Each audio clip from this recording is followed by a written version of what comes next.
the ongoing contribution they make to the life of our city and our region.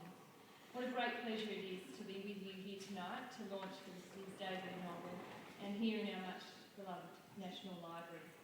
Tonight another story will be added to the collection of Australian novels as we debut and celebrate the release of the extraordinary novel Lightning.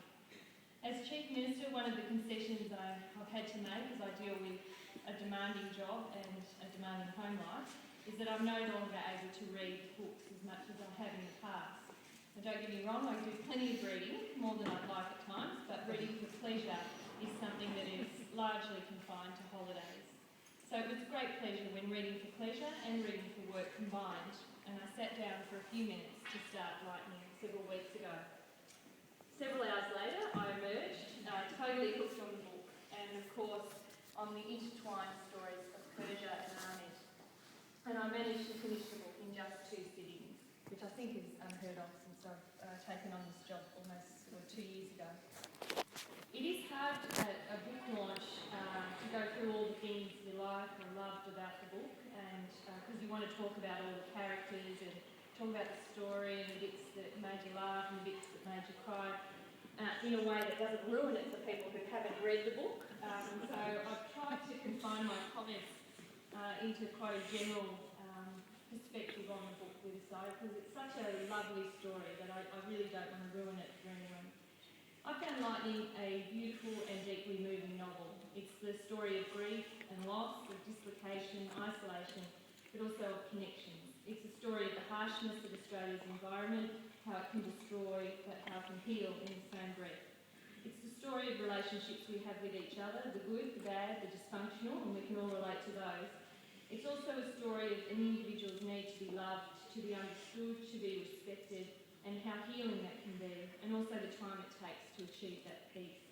The fact that the story starts in Canberra, in areas that we all know and love and understand, makes it even more special.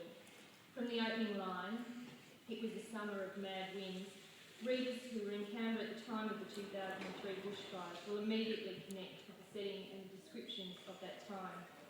Felicity's ability to describe the loss and despair that the main character felt by the loss of her baby in such a subtle and normal way is one of the more remarkable achievements in Lightning.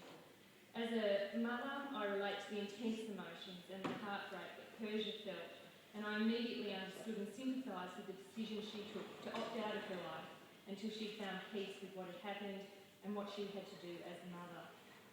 What is so sadly yet beautifully expressed in Lightning is a world of changed reality, one in which depicts a particular moment in time after which comes the all-consuming nature of grief. And I quote from the book, "She tiptoed across her grief as it were the icy surface of a pond on the first day of winter, thin and unreliable." Anyone who has endured loss, particularly unexpected, sudden loss, can immediately relate to what Persia was describing. But from this story of loss comes the story of the incredible human ability to survive, to heal and to grow. As it shifts across generations, nations and cultures, the story unravels the strength of human spirit, of stories with endings and beginnings. Life goes on, across countries, across times, across history, consistent themes of human interaction, of sadness, loss, happiness and love.